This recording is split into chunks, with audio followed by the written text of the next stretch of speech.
परवहीम नाज़रीन अस्सलाम वालेकुम, मैं हूँ इमरान वसीम। नाज़रीन, एक अहम डेवलपमेंट हुई है, न जाने पाकिस्तान तहरीक इंसाफ इस हैपनिंग को किस नज़र से देखती है। नाज़रीन, इमरान खान और बुशरा बीबी साहबा के ख़िलाफ़ जो तोशाखाना 2 का केस है, जिसमें उनकी अहलिया बुशरा बीबी साहबा भी अक्यूज़ हैं। आपको याद होगा कि जज साहब ने, शाहरुख अंजुमन साहब ने यह फ़ैसला दिया था कि अब यह केस रोज़ाना की बुनियाद पर चलाया जाएगा। अब आखिरी जो इस केस की समाअत हुई थी वो 17 अक्टूबर को हुई थी और 17 अक्टूबर की समाअत तक इमरान खान साहब का, बुशरा बीबी साहबा का सेक्शन 342 का जो स्टेटमेंट है वो कलमबंद हो चुका था। इमरान खान साहब की लीगल टीम और प्रोसिक्यूशन अपने दलाइल मुकम्मल कर चुकी थी। अब इस केस में महज जो प्रोसिक्यूशन साइड है उसका इमरान खान और बुशरा बीबी साहबा के वकला की जानिब से दिए गए दलाइल पर महज रिबटल देना बाकी है। आज नाज़रीन इस केस की समाअत मुकर्रर थी, लेकिन आज इस केस की समाअत को मनसूख कर दिया गया है, कैंसिल कर दिया गया है। यानी अडियाला जेल में आज अदालत नहीं लगेगी। अदालत नहीं लगेगी तो खान साहब की पार्टी के लोगों की, खान साहब की पार्टी के वकला की, जो कि पार्टी दरअसल संभाल रहे हैं, उनकी इमरान खान के साथ मुलाकात नहीं होगी। तो आज जुडिशल कॉम्प्लेक्स में जज साहब बैठेंगे या जज साहब का जो स्टाफ है, जो कोर्ट का अमला है, वो इस केस की जो आइंदा तारीख है, आइंदा तारीख जो है वो पाकिस्तान तहरीक इंसाफ, इमरान खान साहब के जो वकला हैं, उनको आइंदा की तारीख जो है वो बता देगा। तो ये नाज़रीन डेवलपमेंट जैसे मैंने कहा कि जज साहब ने खुद कहा था कि रोज़ाना की बुनियाद पे केस चलेगा, लेकिन अब पिछले 2 से 3 समातों में इसमें लंबे लंबे वक्फे आए हैं। तो देखते हैं आगे फर्दर क्या होता है। इसके अलावा नाज़रीन, इस्लामाबाद हाई कोर्ट में जो इमरान खान साहब का एक्स अकाउंट है, एक्स अकाउंट के ख़िलाफ़ जो गुलाम मुर्तज़ा नामी शहरी ने दरख्वास्त दायर की थी, आज की नाज़रीन कार्रवाई जस्टिस अरबाब मोहम्मद ताहिर की सरबराही में 3 रुकनी लार्जर बेंच करने जा रहा है। और आज की समाअत का नाज़रीन जो अहम नुकता है, जो प्रोसीडिंग आज होने जा रही है, उसमें इमरान खान साहब को नोटिस किया गया है, उसमें तहरीक इंसाफ को नोटिस किया गया है, उसमें नेशनल साइबर क्राइम एजेंसी को नोटिस किया गया है और इसके साथ साथ पाकिस्तान टेलीकॉम अथॉरिटी को भी नोटिस किया गया है। तो नाज़रीन, आज इस केस की समाअत होनी है। पाकिस्तान तहरीक इंसाफ की जानिब से जवाब आना है, लेकिन पार्टी को जवाब जमा कराने की इतनी फ़िक्र नहीं जितनी बानी तहरीक इंसाफ इमरान खान के साथ मुलाकात की फ़िक्र है। और यहाँ पे नाज़रीन, आपकी इजाज़त के साथ मैं ये ऐड करना चाहूँगा कि जो पाकिस्तान तहरीक इंसाफ के वकला, पाकिस्तान तहरीक इंसाफ की क़यादत, रहनुमा जो बयानात दे रहे हैं, मैं ये समझता हूँ कि इमरान खान साहब के साथ जो कल उनकी बहन उज़्मा खान साहबा की जो मुलाकात हुई है, इमरान खान ज़्यादा सेंसिबल साबित हुए हैं। यानी पीटीआई के रहनुमाओं की जानिब से और ख़ास तौर पे सोहेल अफरीदी की जानिब से ये जो बयानात दिए जा रहे थे कि इमरान खान के साथ मुशावरत करके अपनी काबीना को मुकम्मल करूँगा, इमरान खान के साथ मुलाकात करवाई जाए। हालांकि खान साहब के अपने दौर में, खान साहब की अपनी पार्टी की तरफ से, खान साहब के पार्टी के रहनुमा लतीफ़ खोसा की तरफ से और कई पीटीआई के लोगों की तरफ से नवाज शरीफ के ख़िलाफ़ जब पनामा केस में उनको डिस्क्वालीफाई किया गया, सुप्रीम कोर्ट में केस रखा गया कि जो शख्स नाअहल हो चुका है, वो नाअहल शख्स एक पार्टी का सदर कैसे बन सकता है, सेनेट इलेक्शन के लिए पार्टी के टिकट कैसे बांट सकता है, उसका तो ये किरदार है ही नहीं, उसको तो आइन और कानून ने डिस्क्वालीफाई कर दिया है, तो वो नाअहल होने के बाद पार्लिमानी जमहूरी निज़ाम में किंग मेकर कैसे बन सकता है। तो अदालत ने नवाज शरीफ के दिए गए टिकट्स उनको कलअदम करार दे दिया था और नवाज शरीफ को पार्टी की सरबराही और सदारत से हटा दिया था। तो पीटीआई के लोग ये जो बयानात दे रहे हैं, मेरे ख्याल से इनको सोच समझ के बयानात देने चाहिए। ठीक है, मशवरा करें बानी तहरीक इंसाफ इमरान खान के साथ, लेकिन इस मशवरे को पॉलिटिकली एक्सप्लॉइट ना करें। और कल नाज़रीन, आपको पता है जो खान साहब के साथ उज़्मा खान साहबा की मुलाकात हुई है, खान साहब ने कहा कि जाके सोहेल अफरीदी से कह दो कि अपनी काबीना खुद फाइनल करें, मुख्तसर काबीना बनाए अपने सूबे की ज़रूरत के मुताबिक, और उसको फ्री हैंड है। बल्कि उज़्मा खान साहबा ने तो बाहर आके ये भी बताया कि इमरान खान के सामने ये इंसिस्ट किया गया कि आप लॉन्ग मार्च की कॉल दें, लेकिन इमरान खान लॉन्ग मार्च की कॉल के ऊपर मुस्कुरा दिए। अब नाज़रीन, सोहेल अफरीदी साहब ने इजलास बुलाया हुआ है, रात में इजलास हुआ है, काबीना वो फाइनल कर रहे हैं। अगर उज़्मा खान साहबा की मुलाकात से ये काबीना फाइनल हो सकती थी, तो फिर इतने दिन सोहेल अफरीदी साहब ने अपनी केपी गवर्नमेंट को सूबाई काबीना के बगैर क्यों रखा। अब देखते हैं, मैं और तरफ चला गया। जो इस्लामाबाद हाई कोर्ट में समाअत होती है इमरान खान साहब के एक्स अकाउंट के हवाले से, उसमें आज इमरान खान की तरफ से जवाब आता है, और अगर इमरान खान साहब का जवाब आ जाता है तो ये बात वाज़े हो जाएगी, दूध का दूध पानी का पानी हो जाएगा कि खान साहब का जो एक्स अकाउंट है वो कैसे ऑपरेट हो रहा है। और जो खान साहब के अकाउंट से ट्वीट्स होते हैं, पोस्ट होते हैं, खान साहब उनको ऑन करते हैं, डिसऑन करते हैं या दरमियानी रास्ता अख्तियार करते हैं। और पीटीआई का जो दरख्वास्त गुजार का इल्ज़ाम है कि पाकिस्तान तहरीक इंसाफ जो इंतशारी ट्वीट्स इमरान खान की तरफ से होती हैं, दरख्वास्त गुजार का कहना है पाकिस्तान तहरीक इंसाफ उसको आगे वायरल करती है। तो तहरीक इंसाफ का जवाब भी आना है, और तहरीक इंसाफ का जो जवाब है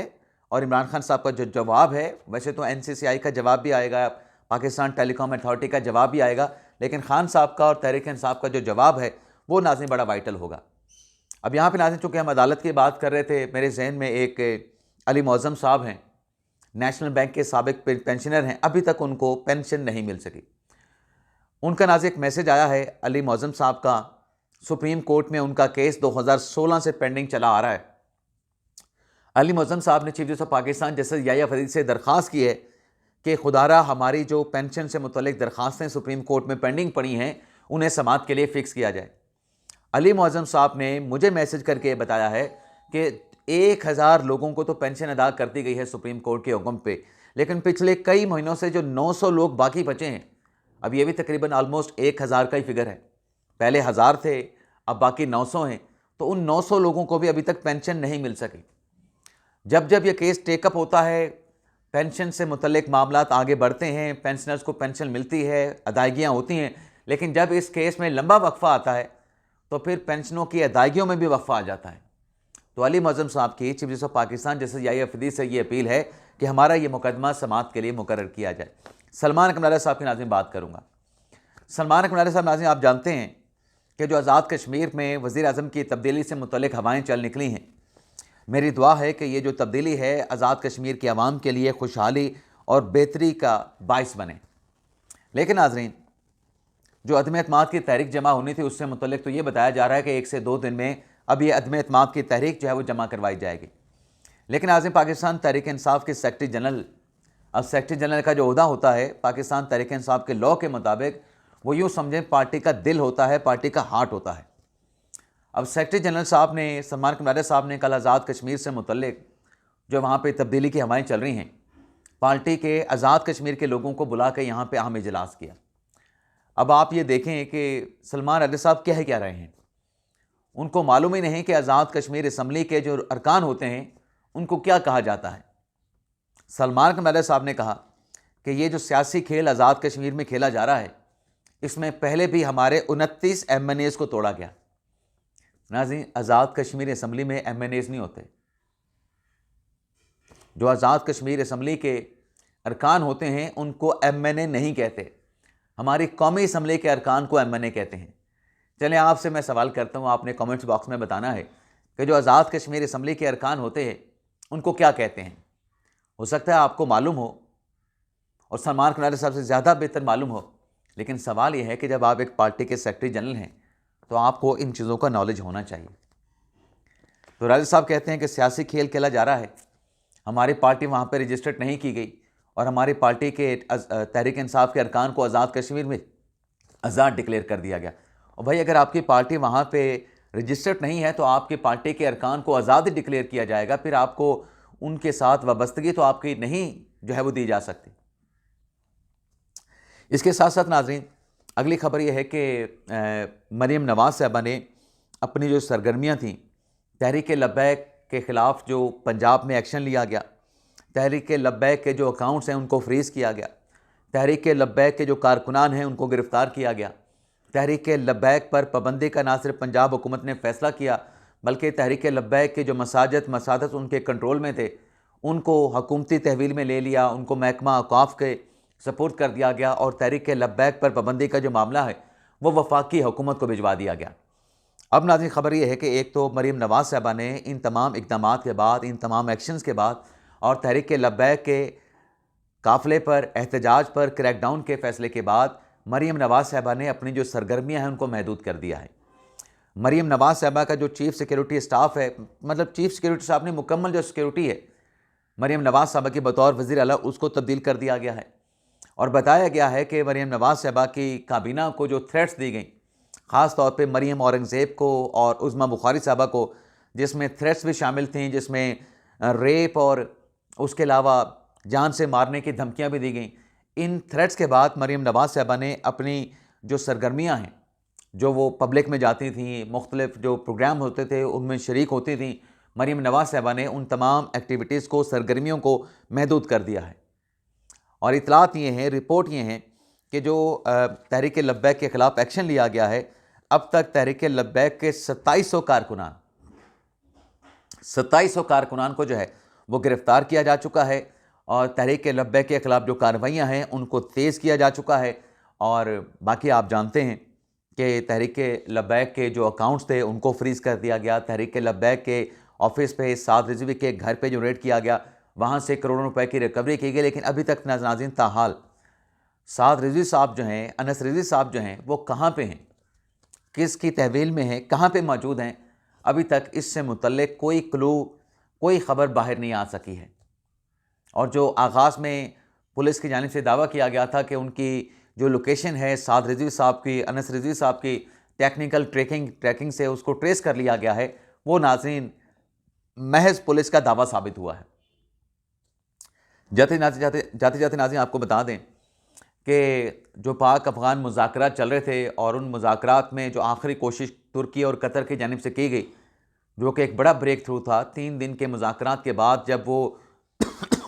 कामयाबी का इम्कान मादूम नज़र आ रहा था और ये मुज़ाकरात इख्तिताम पज़ीर हो चुके थे, तो तुर्की और कतर ने आखिरी कोशिश की। लेकिन आज़िम वो आखिरी कोशिश भी नाकाम साबित हुई और अफ़गानिस्तान ने पाकिस्तान का जो मुतालबा था कि तहरीरी तौर पे हम रिटन मुआहिदा करेंगे, एग्रीमेंट करेंगे, और अफ़गानिस्तान का जो हुकूमत है, जो तालिबान रजीम है, वो अफ़गान जो TTP है, जो BLA है, इस तरह के जो टेररिस्ट ऑर्गेनाइजेशन है, आउटफिट्स हैं, उनके ख़िलाफ़ कार्रवाई करेगी। ज़बानी यकीन दहानियों के अलावा तहरीक तालिबान रजीम ने इस पर कोई रिटन एग्रीमेंट नहीं किया, जिसके बाद पाकिस्तान ने वाज़ेह तौर पे ऐलान कर दिया है कि अब अगर कोई जारियत हुई तो पाकिस्तान उसका भरपूर जवाब देगा। और जो अफ़गान तालिबान रजीम की जानिब से इस्लामाबाद पर हमले की जो धमकी दी गई है, उस पर पाकिस्तान ने यह जवाब दिया है कि इस्लामाबाद की तरफ या पाकिस्तान की तरफ मैली आँख से देखने वाले, जो भी मैली आँख से देखेगा, उसकी आँखें जो है वो निकाल ली जाएंगी। ये वज़ीर दिफ़ा ख़ाजा आसिफ ने स्टेटमेंट दिया है। तो ये था नाज़रीन हमारा आज का वीडियो लॉग। आपसे इजाज़त चाहते हैं। अल्लाह ताला हम सब का हामी नासिर हो। अपनी दुआओं में याद रखिएगा। अल्लाह हाफ़िज़।